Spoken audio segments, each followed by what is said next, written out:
Meu nome é Renato. Renato Carvalho dos Santos, 51 anos, natural de Bocaiúva, filho de tropeiro e neto de outro. Cresci vendo o homem carregando o mundo nas costas sem reclamar, e aprendi cedo que sentimento é coisa que atrapalha.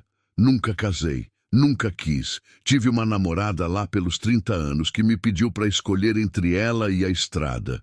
Escolhi a estrada sem pensar duas vezes, não porque ela não prestava, não. Era boa mulher.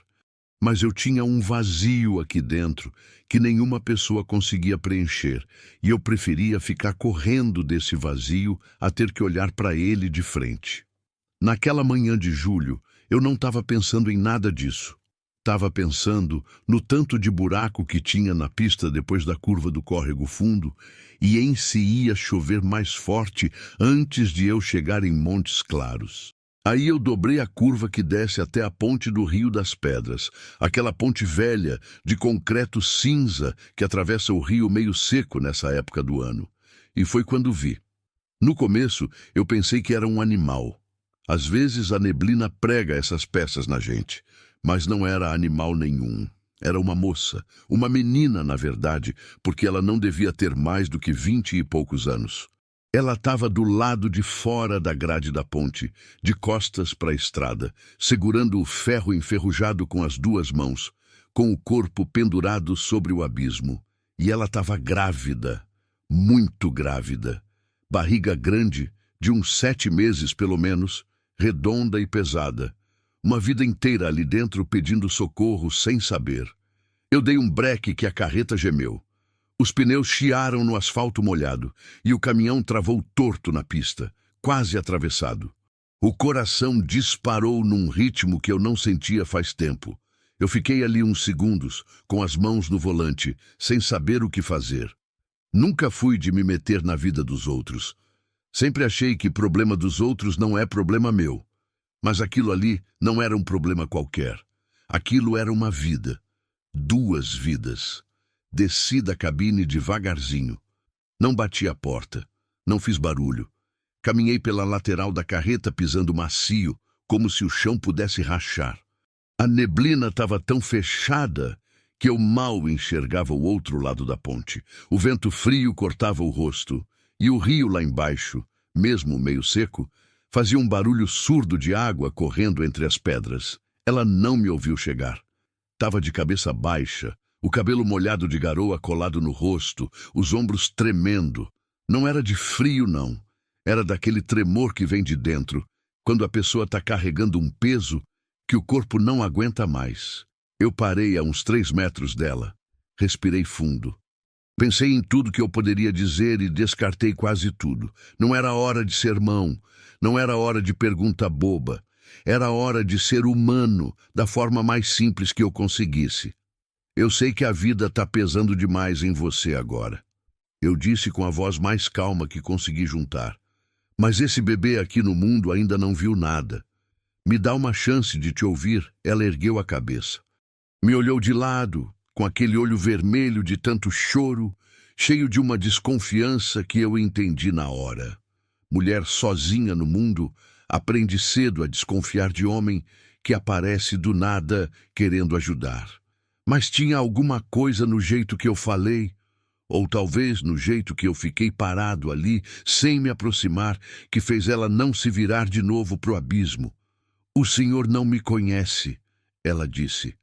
A voz era rouca, de quem chorou a noite toda. Não conheço mesmo, eu respondi. Mas eu tô aqui, e eu tenho tempo. Ela ficou em silêncio por um tempo que pareceu 1 hora. O vento balançava as pontas do casaco dela. Lá atrás, na estrada, um carro passou devagar e foi embora sem parar. Eu e ela, ali naquela ponte fria, com o mundo em volta como se não existisse mais ninguém. Quando ela voltou para a calçada, eu estendi a mão para ajudar. Ela não pegou. Subiu sozinha com dificuldade por causa da barriga e ficou em pé na calçada, me olhando com uma expressão que eu não sabia ler direito. Não era gratidão, não era alívio.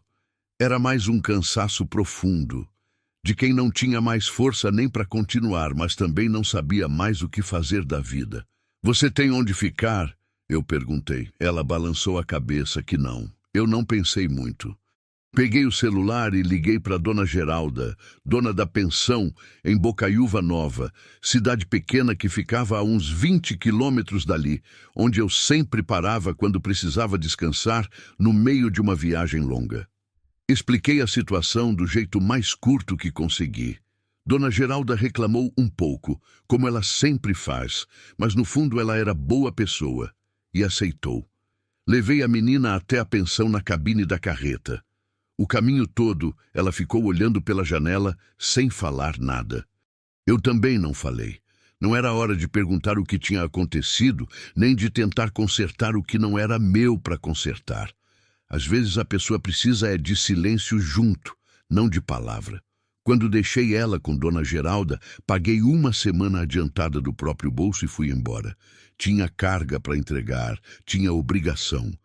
Mas enquanto eu rodava a MG 181 em direção a Montes Claros, com a neblina abrindo aos poucos e o sol tentando aparecer entre as nuvens, eu não conseguia tirar aquela menina da cabeça. Bocaiúva Nova era desse tipo de cidade do interior mineiro, que parece que o tempo andou mais devagar ali. Tinha lá uns 8.000 habitantes, uma praça com coreto no meio, a igreja de Nossa Senhora Aparecida no alto do morro, a feira toda semana na rua principal, com queijo canastra, doce de leite, carne de porco, rapadura e tudo quanto é coisa boa que a roça produz. Todo mundo se conhecia, todo mundo sabia da vida de todo mundo. E novidade chegava e se espalhava mais rápido do que previsão de chuva no rádio. A chegada da menina da ponte, como logo ficou conhecida, virou o maior assunto da cidade em menos de 2 dias. Dona Geralda tinha a boca que não parava, e mesmo sem querer contar nada, já tinha deixado escapar o suficiente para que as mulheres da feira começassem a comentar. Diziam que era uma moça de fora, grávida, sem marido, sem família, sem dinheiro. Diziam que um caminhoneiro desconhecido tinha trazido ela. Diziam que devia ter história feia por trás de tudo aquilo. Eu voltei para Bocaiúva Nova em menos de uma semana. Contei para mim mesmo que era porque tinha outra entrega por aquelas bandas, mas a verdade é que eu sabia que não era só isso. A menina estava um pouco melhor. Tinha comido, tinha dormido, mas ainda carregava aquele peso nos olhos que não some de um dia para o outro. Ela se chamava Luciana Ferreira Braga, 24 anos, natural de Belo Horizonte. Tinha estudado administração até o 3º período. Quando a vida virou de cabeça para baixo, ela não contou tudo de uma vez. Foi aos poucos, em pedaços, ao longo de várias conversas rápidas que eu tive com ela nessas idas e vindas. O pai do bebê era um homem casado, empresário bem estabelecido de Montes Claros, que tinha engravidado ela e simplesmente sumido quando soube da notícia. Não sumiu de verdade, não. Ficou na cidade dele, na casa dele, com a esposa dele. Só sumiu da vida dela. Mandou dinheiro para ela sumir também. Ela recusou. E aí a coisa azedou de vez. Ela ficou sem emprego, sem moradia, sem apoio de família, porque os pais tinham se mudado para o Paraná anos atrás, e a relação com eles era complicada demais para pedir ajuda agora. Ficou com a barriga crescendo e o mundo encolhendo. Até que numa madrugada pegou um ônibus sem destino certo, desceu na primeira cidade que lhe pareceu longe o suficiente do que ela estava deixando para trás e foi parar naquela ponte de madrugada, no frio de julho, sem conseguir enxergar saída nenhuma. Quando ela me contou isso, a gente estava sentado na varanda da pensão no fim de tarde, com o cheiro de café passado vindo da cozinha e o sol se pondo atrás do morro. Eu ouvi tudo sem interromper. No final, ela me olhou e disse: "O senhor devia ter ido embora naquele dia, não devia ter parado." "Devia sim," eu respondi. "Por isso eu parei." Ela não entendeu o que eu quis dizer. Eu também não fui explicar, mas era a verdade mais simples que eu conseguia dar. Quando a gente vê o que precisa fazer e faz mesmo assim, não tem erro nisso. Nos dias que se seguiram, Dona Geralda, que ficava de olho em tudo, foi a primeira a notar que eu voltava com mais frequência do que o necessário. Ficou me observando com aquele jeitão de quem sabe mais do que fala, mas não disse nada. Só uma vez, quando eu fui pagar mais uma semana de hospedagem para Luciana, ela me pegou pelo braço antes de eu sair e disse: Renato, você sabe no que está se metendo? Não sei não, dona Geralda, eu disse honesto, mas eu vou continuar do mesmo jeito. Ela me soltou e foi para a cozinha sem responder.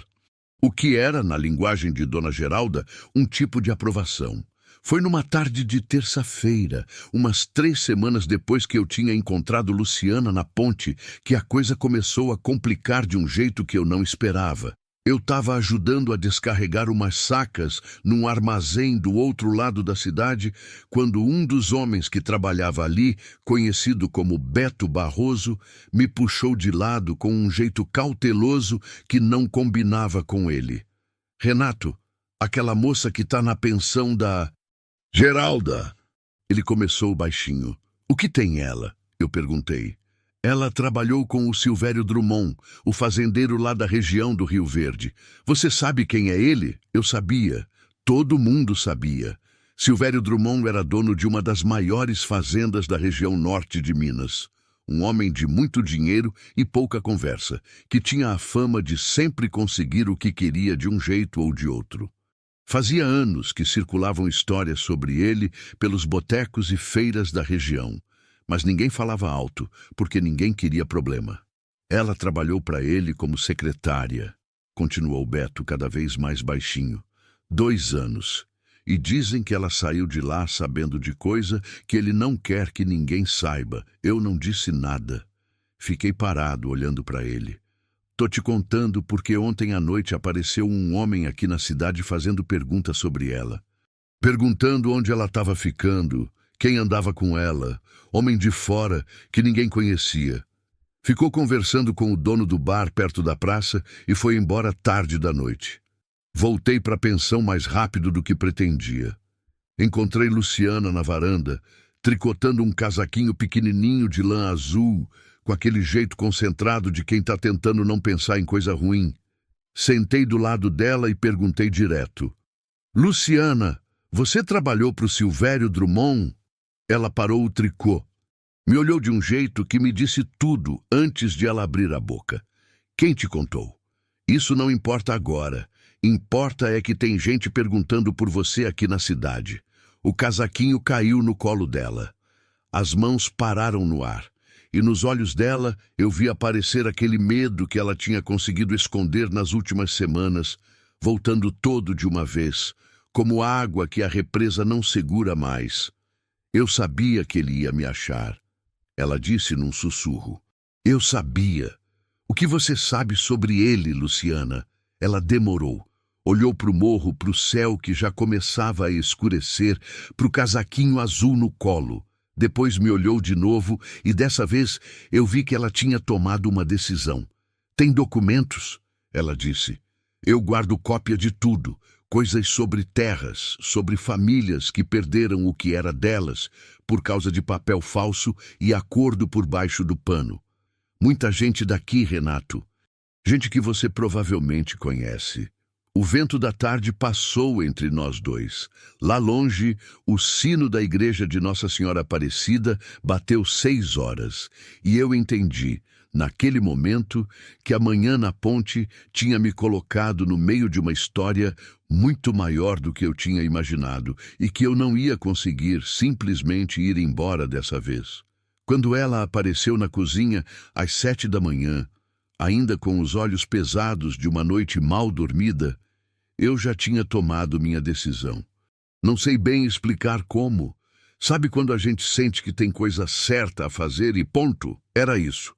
Esses documentos que você guarda, eu disse. Onde estão? Num lugar seguro. Ela respondeu. Seguro como? Ela me olhou por cima da xícara. Renato, o senhor não precisa se envolver nisso. Isso é problema meu. Já é problema meu também, eu disse. Desde o dia que eu parei a carreta naquela ponte. Ela ficou quieta. Depois me olhou mais sério.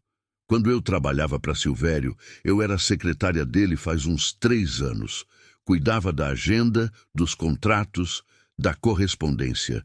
Com o tempo, fui entendendo que algumas coisas não batiam. Documentos de compra de terra com data errada, assinatura de gente que eu tinha ouvido dizer que nem lia direito, acordos que eram fechados sem que os donos originais das terras tivessem sido consultados de verdade. Ela parou, respirou. Um dia, por acidente, achei uma pasta que não devia ter ficado na minha mesa. Tinha cópia de coisas que me deixaram sem chão. Tirei foto de tudo no celular antes de devolver a pasta para o lugar. Fiz isso ao longo de semanas, cada vez que aparecia coisa estranha.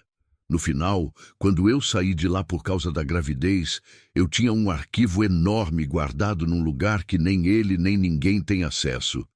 E o que você pretendia fazer com isso? Ela olhou para as próprias mãos. Eu pretendia usar para me proteger. Se ele tentasse me pressionar, eu ia ter uma carta na manga, mas acabou sendo o contrário. Ele ficou sabendo que eu podia ter coisa guardada e agora sou eu que estou com medo. Quantas famílias? Eu perguntei. Que eu tenho documentado. Ela pensou. Umas 12, talvez mais. São famílias da região do Rio Verde, em sua maioria. Pequenos agricultores, gente de subsistência, que perdeu pedaço de terra que era da família há geração e geração. Eu deixei o peso daquilo assentar. Você vai me contar onde estão esses documentos? Perguntei. Por quê? Porque se esse homem que apareceu ontem veio por você, você não está segura aqui sozinha. E porque se aquilo que você guardou é o que você diz que é, tem muita gente que precisa que isso venha à luz de alguma forma. Ela ficou me olhando por um longo tempo. Eu não desviei o olhar. Não era hora de desviar. Estão num serviço de armazenamento na internet, ela disse por fim.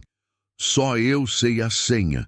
E tem uma cópia impressa guardada com uma pessoa de confiança em Belo Horizonte. Quem? Uma professora minha da faculdade. Não tem nada a ver com tudo isso. Só segurou para mim sem saber o que era, porque eu pedi e ela me conhece. Levantei e fiquei olhando pela janelinha da cozinha para o quintal. Você precisa de um advogado, eu disse. Não tenho dinheiro para advogado. A gente resolve isso.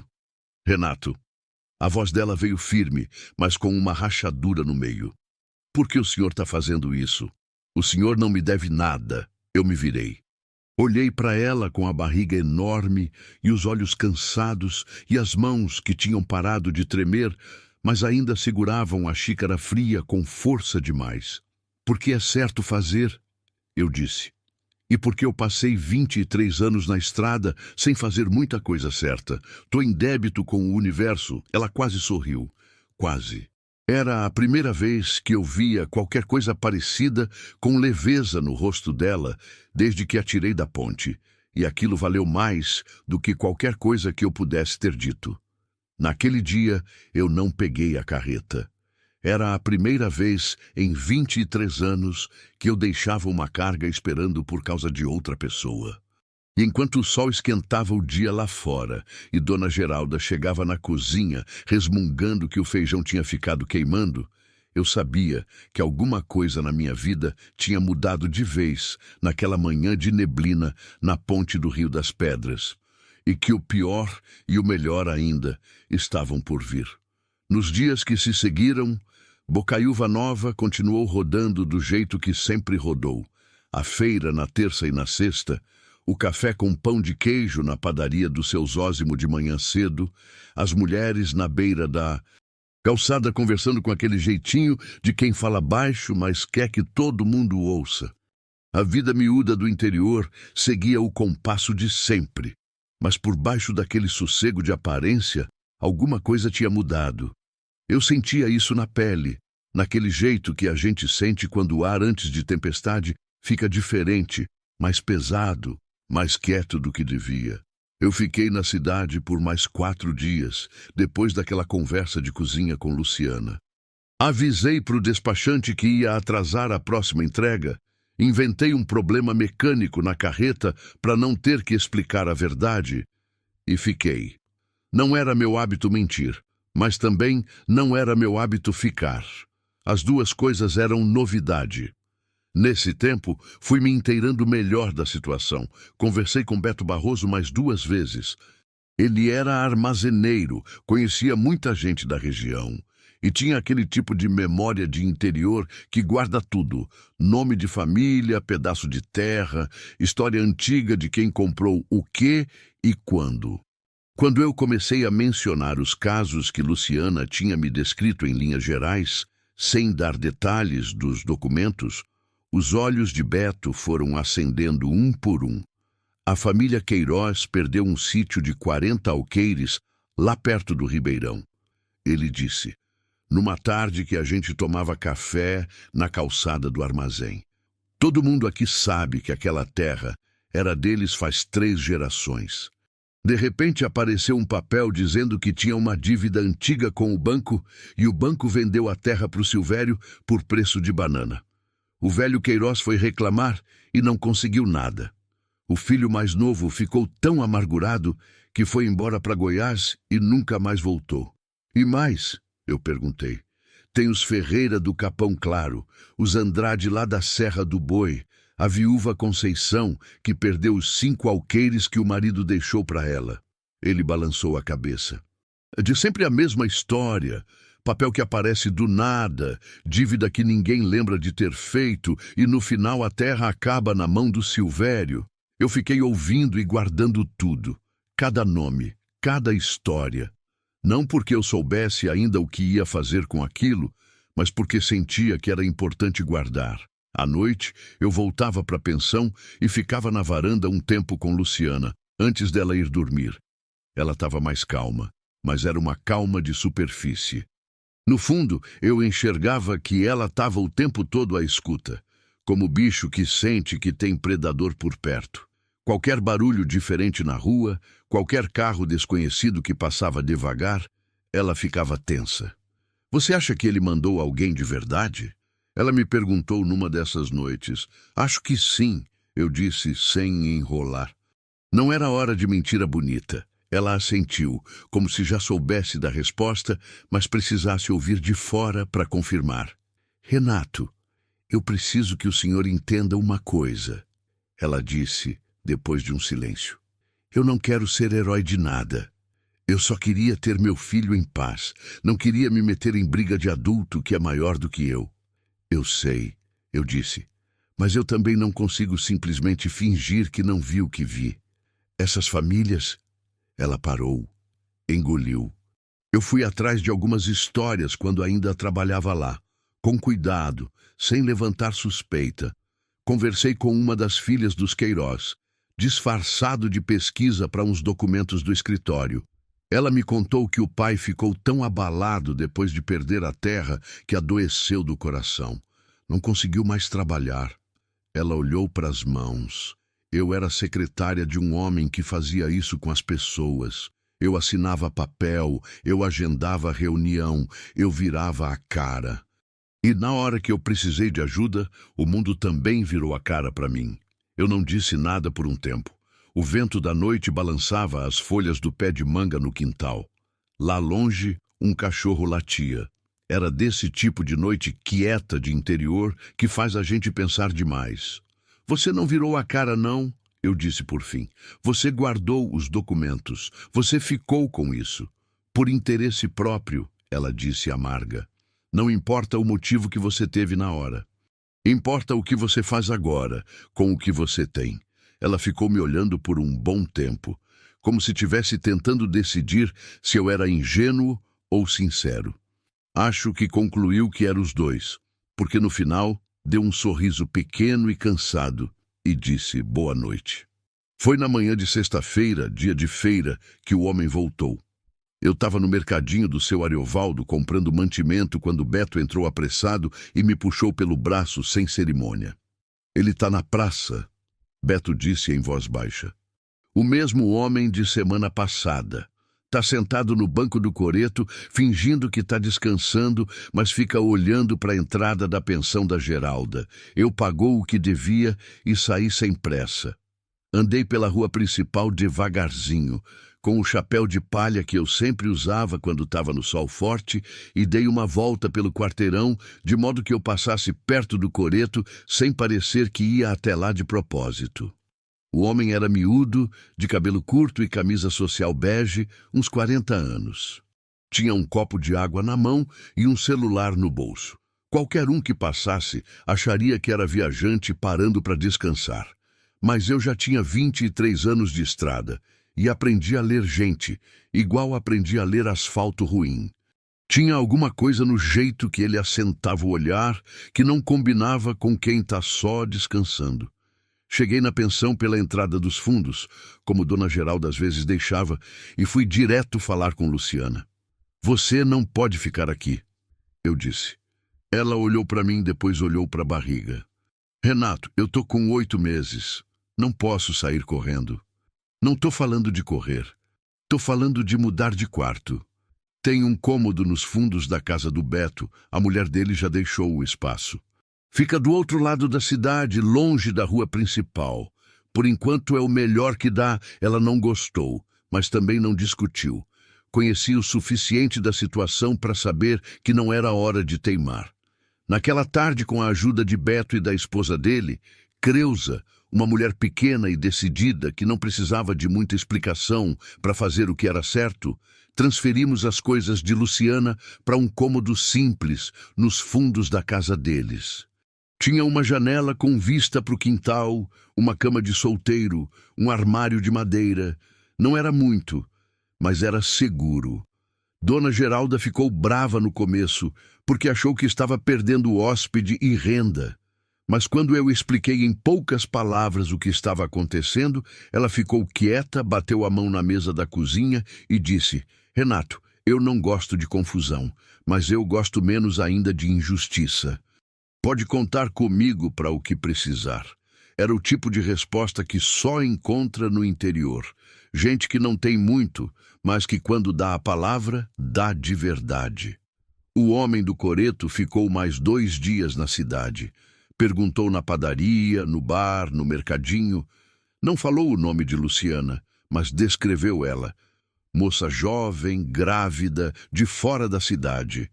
A maioria das pessoas disse não saber de nada, porque no interior também se aprende cedo que informação dada errado pode fazer estrago.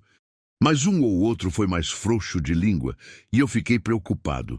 No 3º dia, ele foi embora. Eu vi a caminhonete prata sair pela estrada principal de manhã cedo e só respirei quando ela sumiu na curva.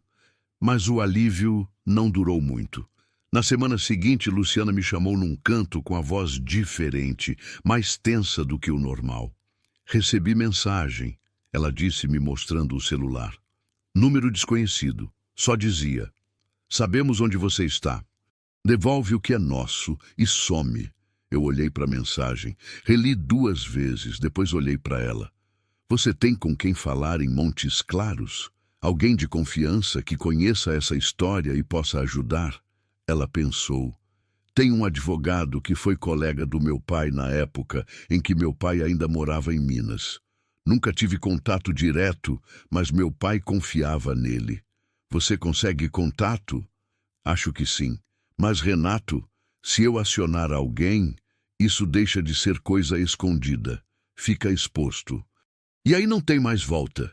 Você acha que tem volta agora? Eu perguntei. Ela ficou olhando para a mensagem no celular por um tempo longo. Depois desviou o olhar, olhou para a barriga, passou a mão devagar sobre ela, como se estivesse conversando com quem estava lá dentro. Não, ela disse, não tem. O bebê nasceu antes do que a gente esperava. Faltavam quase 3 semanas para o prazo, quando Luciana acordou de madrugada, com as contrações começando. Creuza, que dormia no quarto ao lado por precaução desde que Luciana tinha chegado, ouviu o barulho e foi logo ver. O hospital mais próximo ficava em Bocaiúva, a uns 30 quilômetros de Bocaiúva Nova. Era noite fechada, 3 da manhã, e chovia aquela chuva de inverno mineiro que transforma estrada de terra em lamaçal. O único veículo que tinha disponível naquele momento era a minha carreta, que eu tinha estacionado na rua de baixo depois de uma entrega rápida que eu tinha feito naquele dia, para não ficar de mão abanando tempo demais. Eu não pensei duas vezes. Botei Luciana no banco do carona com Creuza do lado, segurei o volante e saí na escuridão e na chuva. A estrada estava escorregadia demais. Eu conhecia cada curva daquele trecho, mas com a carreta pesada e o asfalto molhado, cada manobra era calculada. Luciana gemia baixinho, segurando a barriga, e Creuza falava com ela num tom de voz calmo que eu nunca imaginei que aquela mulher miúda e decidida fosse capaz de ter. Foi na curva do Pau d'Arco que o caminhão velho apareceu. Vinha da contramão sem farol, daqueles caminhões velhos de fazenda que ainda rodam sem documentação em estrada de interior. Eu vi as luzes piscando tarde demais. Freiei com tudo que eu tinha, mas a carreta derrapou no asfalto molhado e bateu de lado na mureta de proteção da curva. O impacto sacudiu tudo. A carreta ficou atravessada, com a frente encostada na mureta e a traseira bloqueando metade da pista. Por uns segundos, silêncio total. Só a chuva batendo no teto da cabine. Luciana, eu disse, tô aqui. Ela respondeu, com a voz trêmita, mas firme. Creuza, tô bem. Creuza disse. Ela tá bem. O bebê tá vindo, Renato. Eu desci da cabine com o coração na garganta. A carreta não tinha capotado, graças a Deus, mas estava torta demais para andar. O outro caminhoneiro tinha parado uns 100 metros à frente, assustado. Eu fui até ele na chuva, expliquei a situação em 30 segundos, e ele, sem hesitar, botou Luciana e Creuza na cabine dele e saiu em carreira para Bocaiúva. Eu fiquei com a carreta avariada na beira da estrada, debaixo de chuva, esperando o amanhecer. E foi ali, sozinho naquela escuridão molhada, ouvindo o rio crescido lá embaixo no barranco, que eu pensei pela primeira vez em tudo que eu tinha perdido ficando na estrada. Não a carreta, não o dinheiro. Pensei nas pessoas. No quanto eu tinha passado a vida toda desviando de vínculo, de compromisso, de qualquer coisa que me impedisse de ir embora quando eu quisesse.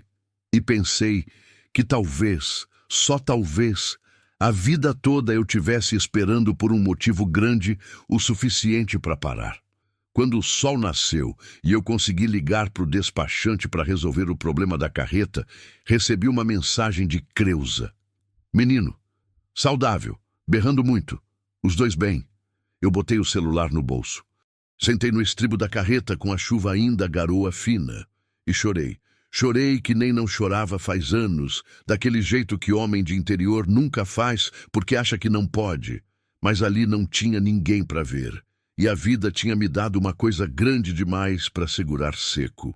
3 dias depois, quando fui ver Luciana no hospital, ela estava sentada na cama com um menino no colo. O bebê era gordo e rosado, com uma carinha amassada de quem acabou de chegar no mundo, sem muita cerimônia.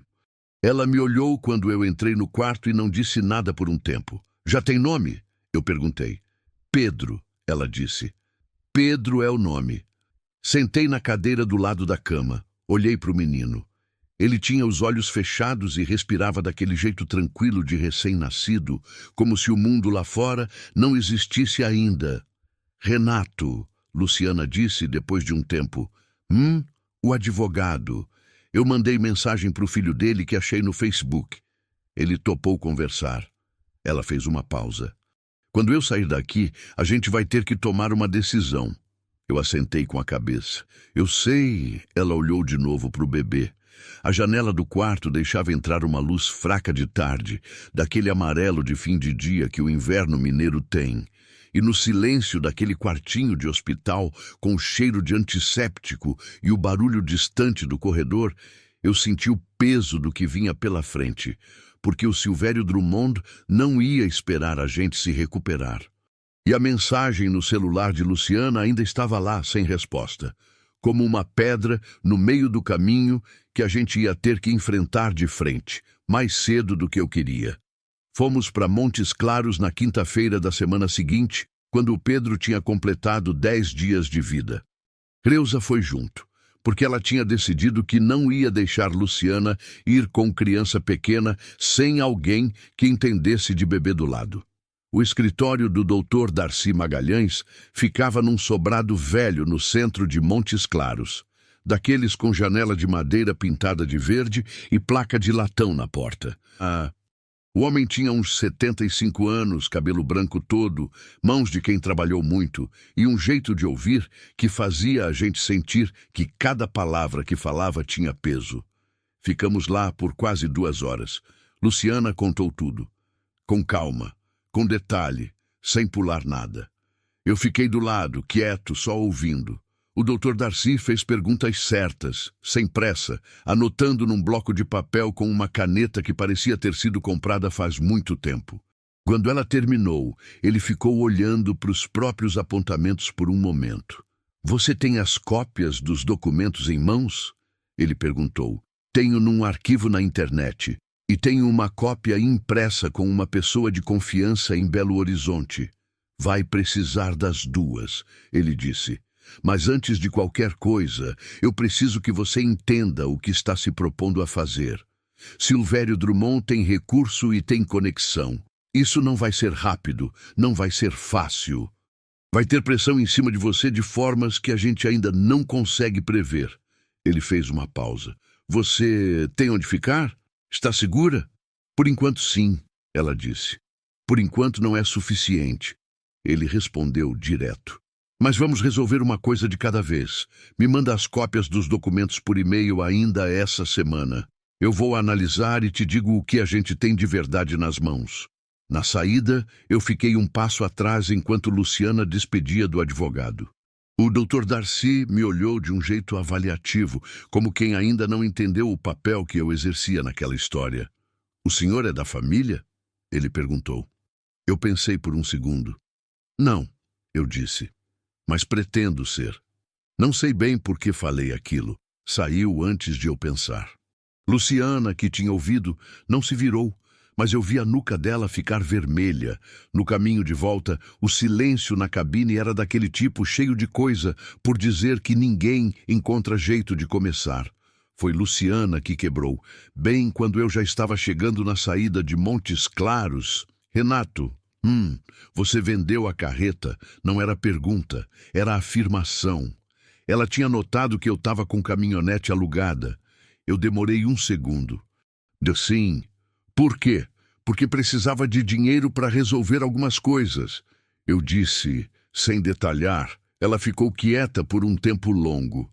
Lá fora, a paisagem de Cerrado Mineiro passava devagar, com o sol da tarde batendo nos ipês amarelos que ainda restavam nas beiradas da estrada. "Você vendeu sua carreta para pagar minha conta de hospital e minha hospedagem," ela disse por fim. Não era pergunta também. Eu não confirmei, nem neguei. Mas o silêncio era a confirmação. "Isso foi uma loucura," ela disse com a voz travada. "Pode ser," eu concordei. "Mas a carreta eu podia comprar de volta. Algumas coisas a gente não tem segunda chance." Ela não respondeu. Mas quando eu olhei de soslaio, vi que ela estava com a mão na boca e os olhos marejados, olhando para o vidro como quem não quer que ninguém perceba que está chorando. Eu olhei de volta para a estrada e não disse mais nada. Mas por dentro, eu sabia que aquela viagem de volta para Bocaiúva Nova não era só uma volta. Era o começo de uma peleja grande, com um homem poderoso do outro lado e a gente com pouco mais do que a verdade nas mãos. E que a verdade, às vezes, não é suficiente. O Dr. Darcy levou 4 dias para analisar os documentos que Luciana mandou por e-mail. 4 dias, que foram os mais pesados que eu vivi naquele período, e olha que já tinha tido bastante coisa pesada para carregar. Ficamos em Bocaiúva Nova esperando, sem muito o que fazer, além de cuidar do Pedro, manter a cabeça baixa e tentar não deixar a ansiedade tomar conta. Creusa tinha virado uma espécie de avó adotiva do menino, sem que ninguém precisasse pedir. Acordava no meio da madrugada, quando o Pedro chorava antes de Luciana, já com a mamadeira de leite morno na mão, e ficava cantando músicas antigas de ninar que ela dizia ter aprendido com a mãe dela, que tinha aprendido com a mãe da mãe dela. Tinha uma que eu ouvi várias vezes naqueles dias, uma toada de voz baixa sobre o rio e as pedras e o caminho de volta para casa que ficou passando na minha cabeça mesmo depois que o silêncio voltava. Beto ficava mais quieto do que o normal. Eu conhecia ele o suficiente para saber que quando ele ficava quieto era porque estava pensando em coisa séria. Você sabe que quando isso vier à tona, vai ter gente daqui que vai se lembrar que a gente ajudou ela.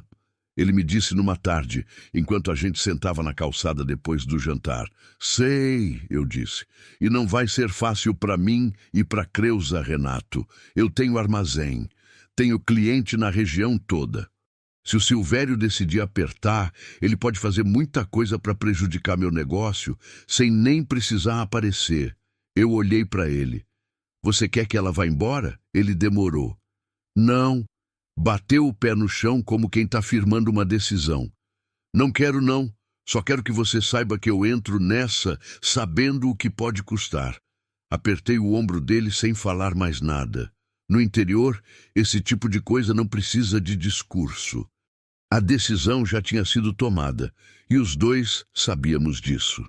A resposta do Dr. Darcy chegou numa manhã de quarta-feira, quando o Pedro estava com 12 dias de vida, e dormia naquele sono profundo de bebê que parece que o mundo inteiro podia cair, que ele não acordava. Eu e Luciana sentamos na mesa da cozinha com o celular dela no meio, no viva voz, e ouvimos o advogado falar por quase 20 minutos sem interrupção.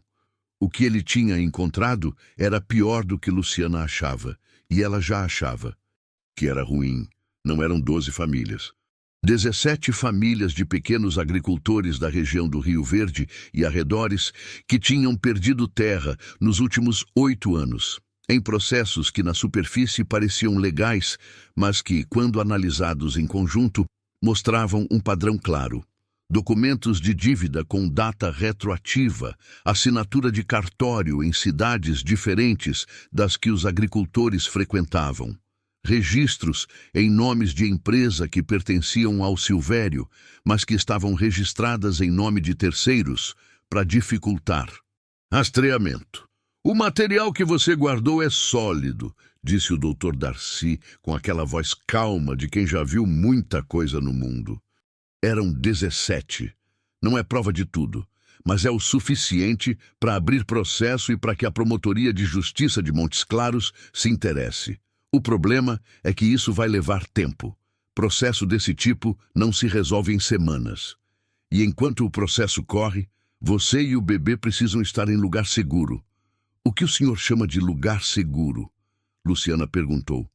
Lugar que o Silvério não consiga encontrar você com facilidade.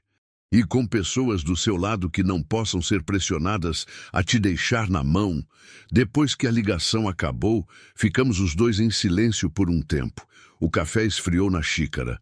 O Pedro mexeu na gaveta berço e fez um barulhinho. Depois sossegou.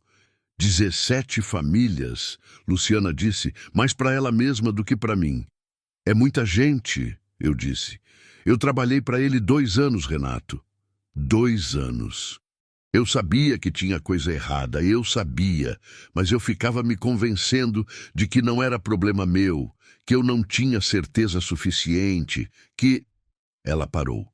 Fechou os olhos por um segundo. Eu precisava do emprego. Isso é a verdade mais feia que existe. Você guardou os documentos, eu disse. Em algum momento, você decidiu que era problema seu, sim. Tarde demais para muitas daquelas famílias. Eu não tinha resposta para isso. Porque ela tinha razão. E às vezes a coisa certa a fazer é não tentar consertar com palavra o que não tem conserto. O que você quer fazer? Eu perguntei. Ela abriu os olhos. Olhou para o Pedro. Ficou assim por um momento longo, com aquela expressão de mãe nova que está medindo o peso de cada decisão na balança do filho. Quero mandar os documentos originais para o Dr. Darcy, ela disse. Quero que isso vá para frente. Quero que essas famílias tenham pelo menos uma chance. Isso significa que você vai precisar aparecer em algum momento, dar nome, dar rosto. Eu sei. E o Silvério vai saber quem é você de verdade, se é que já não sabe. Já sabe, Renato. Ela disse isso com uma calma que me impressionou. Ele sempre soube. A mensagem que mandaram para o meu celular prova isso. A questão nunca foi se ele me conhecia. A questão é se eu ia ter coragem de continuar mesmo assim. Assista até o final. Você não vai se arrepender. Comente de onde você está ouvindo essa história e se inscreva no canal para apoiar esse trabalho. Sua ajuda é muito importante. Naquela semana, 2 coisas aconteceram que mudaram o rumo de tudo. A primeira foi uma visita que eu não esperava. Num sábado de manhã, eu estava no quintal da casa do Beto consertando uma porteira que tinha arriado quando ouvi o carro parar na frente. Fui ver quem era e encontrei um homem de uns 60 anos, bem vestido, mas sem ostentação, com um jeito tranquilo e direto de se apresentar. Meu nome é Valério Queiroz, ele disse estendendo a mão. Sou filho do Antônio Queiroz. O senhor deve ter ouvido falar da nossa família. Tinha ouvido. Beto tinha me contado sobre o sítio dos Queiroz lá pelo Ribeirão, os 40 alqueires que o pai tinha perdido e que tinham partido o velho Antônio ao meio. Como o senhor me encontrou? Eu perguntei. Bocaiúva Nova é pequena, ele disse com um sorriso sem graça. E o Beto Barroso fala com meu cunhado. Não foi difícil. Ele fez uma pausa. Eu ouvi dizer que tem uma moça aqui com documentos sobre as terras do Silvério Drummond. Quero falar com ela. Fui buscar Luciana. Ela veio com o Pedro no colo. E os 3 se sentaram na varanda, enquanto eu ficava em pé perto da porta, sem entrar na conversa, mas sem sair também. Valério Queiroz contou a história da família de um jeito seco e contido, daquele jeito de homem que já chorou aquilo muitas vezes sozinho e agora não tem mais lágrima para gastar em público. O pai tinha 72 anos quando perdeu a terra. Não entendeu direito o que tinha acontecido, porque era analfabeto, e assinou o papel que o representante do banco apresentou sem conseguir ler o que dizia. 2 anos depois, o velho Antônio adoeceu e foi embora sem conseguir ver a terra de volta. Minha mãe ainda vive, disse Valério. Tem 81 anos. Não fala mais no assunto porque dói demais. Mas toda vez que ela olha para o lado onde o sítio ficava, do janelão da casa onde mora com minha irmã, você vê que ela está lá dentro ainda, naquela terra. Luciana ouviu tudo, sem desviar o olhar. Quando ele terminou, ela disse: Senhor Valério, eu tenho documentos que mostram como o processo foi feito. Não garanto que a terra volta, porque isso não depende só de mim. Mas garanto que a verdade vai ser vista. É o que eu vim pedir, ele disse. Só a verdade. Depois que ele foi embora, Luciana ficou na varanda por um tempo com o Pedro dormindo no colo, olhando para o nada. Eu fui sentar do lado. 81 anos, ela disse. A mãe dele tem 81 anos e ainda olha para a terra que roubaram dela. Não respondi. Não precisava. A segunda coisa que aconteceu naquela semana eu não vi vir, e foi a que mais me abalou. Numa quinta-feira à tarde, eu estava na oficina mecânica do centro, vendo sobre um serviço quando meu celular tocou. Número que eu não conhecia. Atendi. Renato Carvalho? A voz era de homem, grave, com um sotaque que misturava o mineiro com algo de mais formal. É ele, eu disse.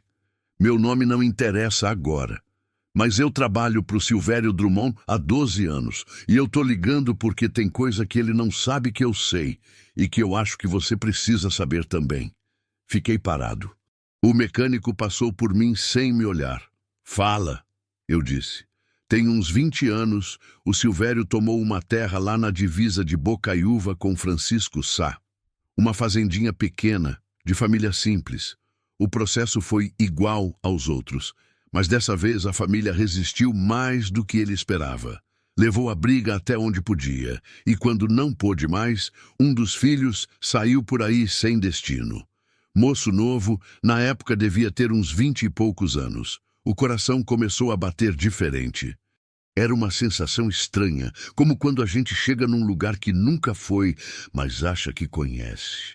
Essa família, eu disse com a voz mais controlada que consegui. Qual era o nome? Uma pausa curta do outro lado. Santos, disse a voz. Renato. A família se chamava Santos. O celular quase escorregou da minha mão. Tive que encostar na parede da oficina para não tropeçar. Santos. Carvalho dos Santos, o meu nome. A terra que o Silvério Drummond tinha tomado 20 anos atrás. Era da minha família. Eu tinha saído de Bocaiúva com 20 e poucos anos, sem entender direito o que tinha acontecido, convencido de que meu pai tinha feito dívida que não podia pagar, que a perda da terra tinha sido culpa nossa. Passei 23 anos na estrada carregando aquilo como uma vergonha que não sabia nomear.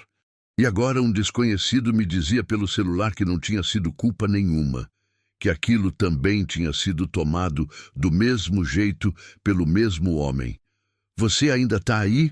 A voz perguntou. Tô, eu disse num fio. Eu não posso aparecer, mas posso mandar documentação para um endereço que você me der. É prova do que aconteceu com sua família também. Se você tiver alguém que está montando caso contra o Silvério, isso ajuda. Dei o endereço do escritório do Dr. Darcy em Montes Claros. A voz agradeceu e desligou sem mais explicação. Fiquei parado na calçada da oficina por um tempo que não soube medir. O sol da tarde batia forte na rua de paralelepípedo. Um cachorro dormia na sombra de um poste. A vida continuava ao redor, sem saber que dentro de mim o chão tinha acabado de se mover. 23 anos na estrada. 23 anos fugindo de um passado que eu achava que era vergonha minha. E era injustiça. Era o mesmo homem que agora perseguia Luciana, que tinha tirado a terra de 17 famílias, que tinha mandado alguém farejar ela numa cidade do interior, como se gente pobre não tivesse direito de lutar. Era o mesmo homem que, sem saber, tinha juntado a mim e Luciana naquela ponte de neblina naquela manhã de julho. Quando voltei para casa do Beto naquela noite, não contei para ninguém o que tinha descoberto. Precisava assentar. Precisava entender o que aquilo significava para mim antes de contar. Depois do jantar, quando Creuza foi dar banho no Pedro e Beto foi atender o armazém, eu e Luciana ficamos na varanda de novo, com o céu cheio de estrela daquele jeito que só acontece longe de cidade grande. Tem alguma coisa diferente em você hoje, ela disse, me olhando de lado. Tô pensando em coisa, eu disse. Em quê? Eu demorei. Olhei para o céu. Depois olhei para ela.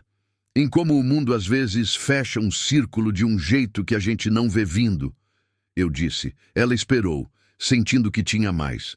Luciana, a história que você me trouxe, ela não é só história sua. Eu parei, respirei. Tem pedaço meu nela também. Um pedaço que eu não sabia que existia até hoje.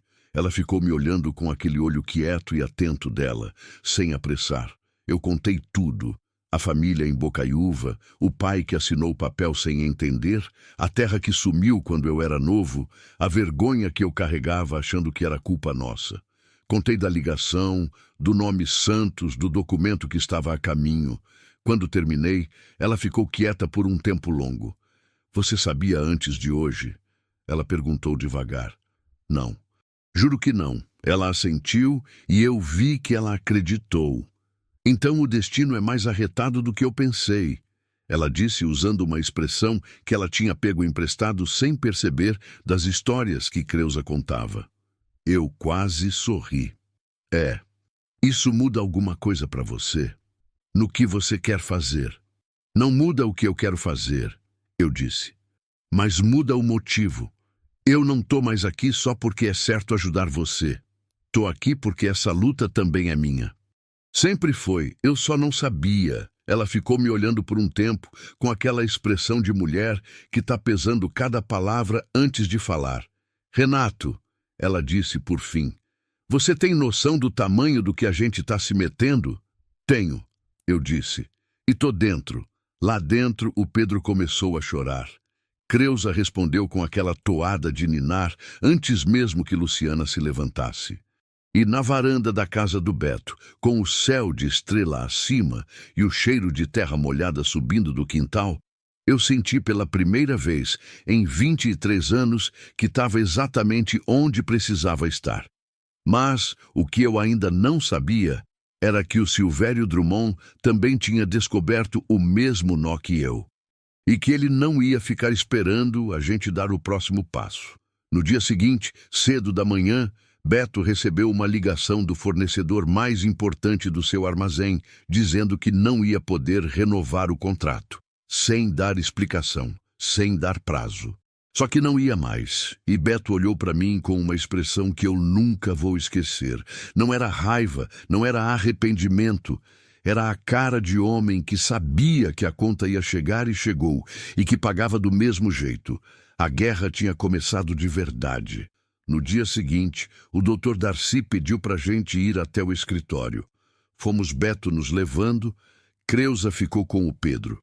O advogado nos recebeu com a porta fechada e as persianas semicerradas, coisa que eu nunca tinha visto ele fazer. Era homem acostumado a trabalhar com janela aberta. Aquelas persianas fechadas me disseram mais do que qualquer palavra. Recebi os documentos da sua família, Renato, ele disse. E recebi também uma ligação de um colega meu de Montes Claros. Ele me avisou que o Silvério Drummond contratou advogados de Belo Horizonte. Bons advogados, caros, e que eles já estão preparando uma contestação antecipada para qualquer ação que a gente tente mover. Contestação antecipada como? Luciana perguntou. Vão tentar desacreditar você antes de qualquer processo começar. Construir um histórico de que você saiu do emprego em conflito, que pode ter adulterado documentos, que sua situação pessoal a torna testemunha não confiável. Ele olhou para ela com franqueza. Vão usar tudo o que puderem. Luciana ficou parada. Eu vi as mãos dela apertar o joelho. E os documentos em si? Eu perguntei. Os documentos são sólidos, mas documentos sem testemunha credível têm peso menor. Preciso de pessoas que possam corroborar, de preferência as famílias afetadas. O Valério Queiroz já veio falar com a gente. Eu disse, é um começo, mas preciso de mais. Preciso de pelo menos 5 ou 6 famílias dispostas a dar depoimento formal. E preciso delas logo, antes que os advogados do Silvério consigam construir esse muro que estão planejando. Ficamos em silêncio por um momento. Quanto tempo a gente tem? Luciana perguntou. O Dr. Darcy abriu as mãos sobre a mesa, naquele gesto de quem vai dar notícia que não é boa. 2 semanas, talvez 3. Depois disso, o espaço que temos vai ficando menor a cada dia. Na volta, o silêncio no carro durou até a saída de Montes Claros. Foi Beto quem falou primeiro, sem tirar o olho da estrada. Eu conheço as famílias, algumas delas, pelo menos. Ele bateu os dedos no volante. Deixa comigo. Vou fazer contato. Luciana olhou para ele pelo retrovisor. Beto, você já está pagando preço por nos ajudar. Não precisa se meter mais fundo. Eu nasci nessa terra, ele disse simples. Conheço os Andrade. Conheço os filhos da viúva Conceição. Conheço 2 dos Ferreira do Capão Claro. Se eles vierem, vem por causa da terra deles, não por causa de mim. Eu só faço a ligação. Eu olhei para a paisagem do lado de fora enquanto o carro cortava o cerrado de volta para Bocaiúva Nova. Os ipês tinham perdido as flores do inverno e agora estavam só com folha verde, ordinários e bonitos, do jeito que coisa comum é bonita quando a gente olha de verdade. 2 semanas, talvez 3, para mudar o que 20 anos tinham construído. Eu não sabia se ia ser suficiente, mas eu sabia que a gente não ia desistir sem tentar com tudo que tinha. As 2 semanas que o Dr. Darcy tinha nos dado foram as mais corridas e mais pesadas da minha vida. E olha que eu já tinha tido semana ruim.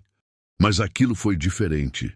Era o tipo de correria que não cansa só o corpo, cansa a alma. Cada dia era uma batalha nova, um obstáculo que a gente não tinha previsto, uma pressão vindo de um lado que a gente ainda não tinha protegido. Beto cumpriu o que tinha prometido. Saiu na sua caminhonete velha, pelos caminhos de terra do interior, de fazenda em fazenda, de casa em casa, batendo na porta das famílias que ele conhecia e contando, com as palavras simples de sempre, o que estava acontecendo e o que podia acontecer se elas topassem participar. Não prometeu resultado, não garantiu nada, só apresentou a situação do jeito honesto que ele era e deixou cada um decidir. Voltou na primeira semana com 4 famílias confirmadas. Na segunda, mais 3. 7 no total, incluindo o Valério Queiroz, que tinha chegado antes de todos. 7 famílias prontas para dar depoimento. 7 histórias de terra perdida, de papel assinado sem entender, de geração que ficou sem o que a geração de antes tinha plantado. O doutor Darcy ouviu cada uma delas, tomou nota, pediu documento, perguntou data.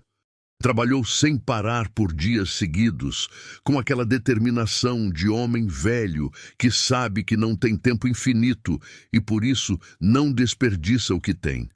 Eu ajudei no que podia. Busquei gente, levei documento, fiz ligação. Também fui atrás de trabalho, porque sem a carreta eu estava sem renda. E a poupança que eu tinha guardado ao longo dos anos estava diminuindo mais rápido do que eu queria. Consegui uns fretes avulsos com um primo distante que tinha uma caminhonete e precisava de motorista de vez em quando.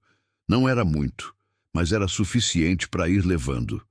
Luciana ficava na casa do Beto a maior parte do tempo, cuidando do Pedro e organizando os arquivos digitais que o advogado precisava.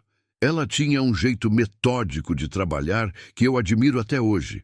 Criava pasta, nomeava arquivo, colocava data, fazia cópia. Nada se perdia.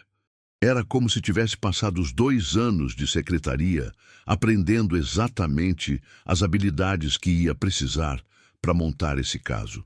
O Pedro crescia naquele meio tempo com a indiferença saudável dos bebês, que não ligam para a confusão do mundo e só querem comer, dormir e ser carregado no colo. Tinha virado o centro gravitacional da casa do Beto. Até o cachorro velho da família, um cão amarelo e gordo chamado Farofa, tinha decidido que seu posto era embaixo do berço do menino. Foi no 10º dia que a coisa apertou de vez. Silvério Drummond mandou um advogado dele até Bocaiúva Nova. Não o advogado de Belo Horizonte, não. Mandou um rapaz local, de Montes Claros, que todo mundo conhecia como homem de recado. O sujeito foi direto no armazém do Beto, na hora do movimento, na frente de cliente. Eu estava lá quando aconteceu. Fiquei do lado, quieto, escutando. O advogado foi educado na forma, mas o conteúdo era claro. Silvério tinha conhecimento de que Beto estava auxiliando uma ex-funcionária em processo que poderia gerar ação judicial sem fundamento. E que, caso o processo avançasse sem base sólida, haveria consequências legais para quem tivesse contribuído com informação falsa. Beto ouviu até o fim. Depois disse, com aquela calma de homem que já tomou a decisão e não precisa mais pensar nela: pode falar para o seu cliente que eu só ajudo com verdade. Verdade não tem consequência legal, não. O advogado foi embora. Os clientes que tinham assistido ficaram quietos por um segundo. E depois a feira voltou ao normal, como se nada tivesse acontecido. Mas eu vi que 2 deles, quando foram pagar, apertaram a mão do Beto um pouco mais firme do que o costume. No interior, isso também é um jeito de dizer coisa. Naquela noite eu não consegui dormir. Fiquei deitado no quartinho da pensão de Dona Geralda, que tinha voltado a me hospedar porque disse que não aguentava me imaginar dormindo em lugar menos digno, olhando para o teto e pensando em tudo que podia dar errado, porque podia dar muito errado. Eu sabia disso. O doutor Darcy sabia. Luciana sabia. A gente estava enfrentando um homem com dinheiro, com advogado caro, com anos de prática em fazer as coisas parecerem certas quando não eram. A gente tinha documentos, tinha depoimento, tinha vontade. Mas vontade não ganha processo sozinha. E tinha o Pedro, aquele menino de 1 mês de vida que não sabia de nada disso e dormia com o punhinho fechado e o rosto tranquilo de quem ainda não aprendeu que o mundo é complicado. Eu ficava pensando nele às vezes, naquilo que ele ia herdar quando crescesse. Se ia herdar uma mãe derrotada e acuada, ou uma mãe que tinha lutado e, quem sabe, conseguido. A virada veio de onde eu não esperava.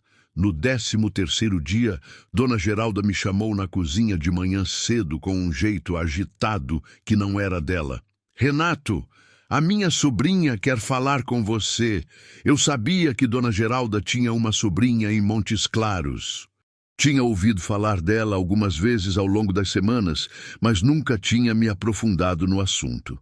Peguei o celular que Dona Geralda me estendeu. "Alô", eu disse. "Senhor Renato?" A voz era jovem, firme. "Meu nome é Patrícia. Sou jornalista no portal Voz do Norte, aqui de Montes Claros. Minha tia me contou alguma coisa sobre o que está acontecendo aí. Eu gostaria de conversar com a senhorita Luciana, se ela topar." Eu fui até Luciana. Contei. Ela ficou quieta por um momento, olhando para o Pedro que dormia. "Jornalista", ela disse. "Se isso sair antes da hora certa, o Silvério vai usar isso contra a gente no processo. Se sair na hora certa", eu disse. "Pode ser exatamente o que falta." Ela ficou pesando. Depois olhou para mim. "Você confia na Dona Geralda?" "Confio. Então eu confio na sobrinha dela." Patrícia veio no dia seguinte. Era uma moça de uns 30 anos, cabelo preso, bloco de notas na mão, com um jeito direto que me agradou desde o começo. Passou 3 horas com Luciana. Ouviu tudo.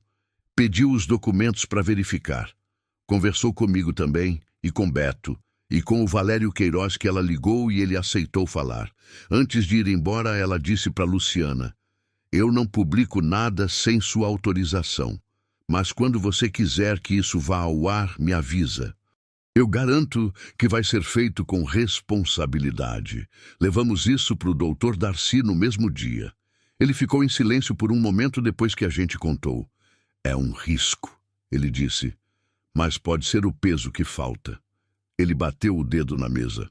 "Se a reportagem sair junto com o protocolo da ação na promotoria, o Silvério não vai ter tempo hábil para construir o muro que os advogados dele planejaram. Vai ser público antes de ele conseguir controlar a narrativa. Quando a gente protocola?" Eu perguntei. "Amanhã cedo eu entro com o pedido." Ele olhou para Luciana. "Você precisa estar preparada para o que vem depois disso." "Já tô", ela disse. E eu acreditei. Naquela noite, na varanda da casa do Beto, eu e Luciana ficamos sentados por um longo tempo sem falar muito. O Pedro dormia lá dentro com Creuza do lado. O céu estava limpo, daquele azul escuro de inverno que parece que vai fundo. "Renato", ela disse depois de um tempo. Você tem onde ir depois disso tudo?" A pergunta me pegou. Não porque eu não tivesse pensado nisso. Tinha pensado muito. Mas não esperava ela perguntar. "Tenho não", eu disse honesto. "Você vendeu sua carreta. Você tá sem trabalho fixo. Você ficou aqui por meses por causa de mim e do Pedro." Ela olhou para frente, não para mim. "E eu nunca perguntei o que você queria. Só fui deixando você fazer. Eu fiz porque quis", eu disse. "Eu sei. Mas agora eu pergunto. O que você quer?" Fiquei olhando para o céu por um momento. Uma estrela cadente cruzou, daquelas rápidas que somem antes da gente ter certeza se viu mesmo. "Quero ficar", eu disse. "Se você deixar." Ela ficou quieta por um tempo que pareceu longo. Depois eu ouvi, mais do que vi, ela sorrir. "Você é muito teimoso, sabia?" "Sou caminhoneiro", eu disse. "A gente aprende a não largar volante no meio da estrada." Ela não respondeu com palavra, mas pegou minha mão e ficou assim em silêncio, olhando para o mesmo céu que eu olhava. Era a primeira vez em 23 anos que eu segurava a mão de alguém sem querer ir embora logo depois. A reportagem da Patrícia foi ao ar numa sexta-feira de manhã. no mesmo dia em que o Dr. Darcy protocolou a ação na Promotoria de Justiça de Montes Claros. Eu soube que tinha dado certo quando meu celular começou a tocar antes das 8 da manhã e não parou tão cedo. Era gente de cidade que eu nunca tinha ouvido falar, advogado que queria colaborar com o caso, jornalista de outro veículo pedindo contato e até uma mulher de Grão-Mogol que disse que a família dela tinha perdido terra para o mesmo homem em circunstância parecida e que nunca tinha encontrado quem quisesse ouvir. O Silvério Drummond deu nota de repúdio pelo advogado no mesmo dia, chamando tudo de campanha difamatória sem fundamento. Mas a nota saiu tarde demais. A história já tinha chegado em gente demais. Nos dias que se seguiram, mais 4 famílias se apresentaram ao Dr. Darcy, 11 ao total. O advogado trabalhou sem parar, com a ajuda de 2 colegas mais jovens que toparam entrar no caso pelo que era justo, não pelo que ia pagar. Não foi rápido. Processo nunca é rápido. Houve audiência adiada, documento contestado, depoimento que precisou ser refeito. Houve dia que o Dr. Darcy ligou para mim, com a voz cansada, dizendo que ia ser mais difícil do que ele pensava. E eu fiquei na linha escutando, sem ter muito para oferecer, além de não desistir. Houve dia que Luciana chorou sozinha no quarto, achando que eu não ouvia, e eu fiquei do lado de fora da porta, sem saber se entrava ou deixava. Entrei. Não disse muita coisa. Só fiquei lá. Houve dia que o Pedro ficou doente, febre de recém-nascido que assusta que só, e a gente passou a noite no pronto-socorro de Bocaiúva, eu e Luciana, sentados em cadeira de plástico duro, esperando o resultado de exame. Quando o médico disse que era coisa de virose comum, que passava em 2 dias, Luciana botou a cabeça no meu ombro e ficou assim por um tempo, e eu fiquei quieto deixando. A vida foi passando desse jeito, misturada. Com processo no meio e criança crescendo, e conta a pagar, e dia de sol e dia de chuva e tudo junto, que é como a vida é quando a gente para de correr dela. A decisão da promotoria saiu 8 meses depois do dia em que a gente tinha protocolado. Não foi vitória total, nunca é. Das 17 famílias documentadas, 9 conseguiram reaver pelo menos parte das terras através de acordo supervisionado. As outras 8 ficaram em processo mais longo, que ia levar mais tempo e sem garantia de resultado. Silvério Drummond foi obrigado a devolver áreas e a responder a um processo administrativo que, segundo o Dr. Darcy, ia ocupar os advogados dele por muitos anos. Não foi o fim que eu tinha imaginado quando era novo e achava que justiça vinha de uma vez, inteira e limpa. Mas era real, era concreto. Era a terra de volta na mão de gente que tinha chorado aquela terra por anos. A mãe do Valério Queiroz, 81 anos, voltou ao sítio da família num domingo de outubro, acompanhada dos filhos e dos netos. Valério me contou que ela ficou parada na porteira por um tempo, só olhando. Depois entrou devagar, foi até o pé de jabuticaba que o marido tinha plantado 30 anos atrás e ainda estava lá, e botou a mão no tronco. Não disse nada. Só ficou assim. Valério disse que foi a coisa mais bonita e mais dolorosa que ele já viu na vida. Eu acreditei. Eu e Luciana nos casamos numa tarde de novembro, na igreja de Nossa Senhora Aparecida, no alto do morro de Bocaiúva Nova, com o sino tocando e o céu azul daquele jeito que Minas sabe fazer quando quer. Não foi cerimônia grande. Foi a gente, o Pedro, que já estava com 4 meses e entendia muito bem que estava no centro das atenções.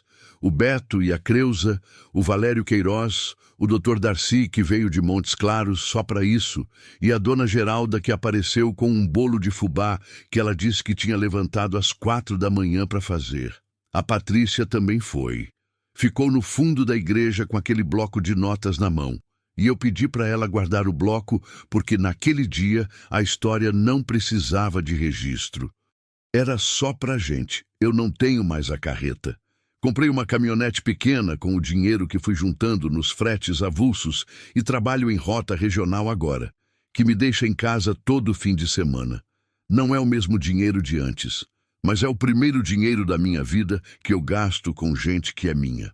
Luciana arrumou emprego num escritório de contabilidade em Bocaiúva, cidade maior perto dali, e vai de ônibus 3 vezes por semana. Nos outros dias trabalha de casa, com o Pedro do lado em seu berço de verdade agora, não mais numa gaveta de armário. A terra da minha família ainda não voltou. O processo continua. O Dr. Darcy diz que tem chance, mas que vai levar tempo. Eu aprendi com tudo isso que tem coisa que não resolve rápido e que esperar com pessoa do lado é diferente de esperar sozinho. Outro dia, eu estava na varanda com o Pedro no colo, uns 5 meses de vida, gordo e animado que só. E ele olhou para mim com aqueles olhos grandes de bebê que ainda não decidiu a cor que vai ser, e ficou me olhando por um tempo como se me conhecesse faz muito tempo. Eu pensei naquela manhã de julho, na neblina fechada, na ponte velha de concreto cinza. No coração que disparou quando eu vi ela do lado de fora da grade, pensei em quanto eu poderia ter ido embora. Pensei em quanto eu ia ter perdido se tivesse ido. O Pedro fez um barulhinho, desses de bebê que não é choro nem riso, mas é alguma coisa no meio, e apertou meu dedo com a mãozinha. Daquela forma que bebê aperta, com força que não parece possível num corpo tão pequeno. Eu segurei de volta. Lá dentro, Luciana cantarolava alguma coisa enquanto preparava o jantar. Cheiro de frango com quiabo que ela tinha aprendido com Creusa e que tinha virado o prato do sábado. O sol descia atrás do morro devagar, tingindo o céu de laranja e rosa, daquelas cores que o interior mineiro guarda para fim de tarde como se fosse presente. 23 anos na estrada. 23 anos acreditando que vazio era minha condição natural, que eu era o tipo de homem que nasce para passar e não para ficar. E tudo que precisou acontecer foi uma manhã de neblina, uma ponte velha, e uma menina que me deu a chance de ser diferente do que eu achava que era.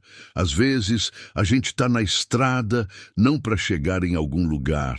Às vezes, a gente está na estrada para encontrar o caminho de volta para casa.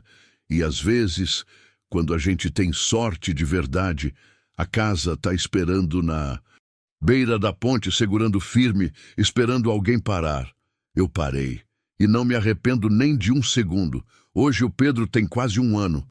Anda engatinhando pela casa com uma velocidade que assusta.